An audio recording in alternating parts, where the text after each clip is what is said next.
Welcome to another warm and busy day at the Mining Indaba in Cape Town. Now, the star act this morning was Robert Friedland, the multi-millionaire. He's worth 1.3 billion. He's on the Forbes 400 list. Now, he, at a time when many investors are sort of running away from investing in certain parts of Africa, he's pouring money into massive copper projects in the Democratic Republic of Congo. Now, he thinks that zinc is going to be the big mineral of the future. He says the Chinese are putting it in fertilizer. It's also being used in medicine for children. He thinks the zinc price is going to go up heavily. So it's been a very entertaining time with him on stage, but also one interesting thing he did say, he said despite the troubles of South Africa, he said he hoped the country could come to a golden compromise, which was to sort out all its problems to attract foreign investors here.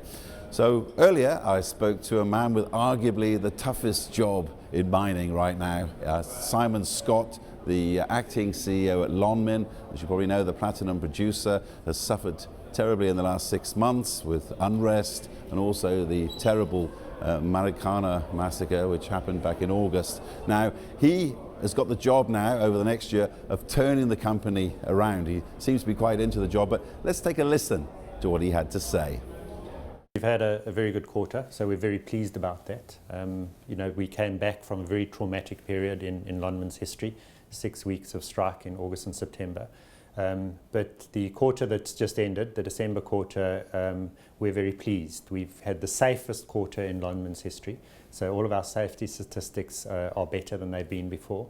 We also, from a production perspective, exceeded our expectations, and our production was in line with quarter one in 2012. So it's been very pleasing. We've refinanced the company. In November, we completed our rights issue. So we got in $817 million, and we've paid down our debt and reorganized our balance sheet. So the company is in the position where it's been de-risked, and we're looking to the future. So the steps we've taken are pleasing. But this, I do follow the mining labour side particularly very closely. It seems that this unrest appears to be rumbling on in even mines like yourself. We see the labour relations and employee relations as one of the key areas where we've got to find a sustainable solution, and we're absolutely focused on that. So on mine, we're in discussions with all of the unions, AMCU, NUM, UAS and Solidarity, to find ways where structurally we can recognise unions and we can agree wages and have a bargaining unit going forward. That's the key challenge that we need to resolve. But isn't it the case that due to the turmoil of the last 6 months, a lot of the old rules, they've just gone out the window? We are finding, and our first quarter indicates that we've been able to re-establish the disciplines, particularly if you look at safety. Safety is a key indicator of how everybody accepts that you need to work in an orderly manner. And the safety statistic is not only a reflection on management, it's a reflection on the whole team, on employees, on taking the view that we need to work in an orderly manner. So we're pleased that the right step has been made, but there's a long way to go, we feel, in order to get a solution. But we're absolutely determined to do our part in finding that solution. Now, one of the topics I've heard discussed quite a lot at this Mining Indaba is the issue of mechanisation. People are saying that mines should be looking to mechanise now. It might increase the skill of the workers and solve some of the industrial problems. I know in the past that's been one of the dreams of Lonmin, to mechanise even Marikana, but how likely is that now? Mechanisation's been very challenging in this industry, Chris. You'll know that because of the nature of the reef, it's a thin reef.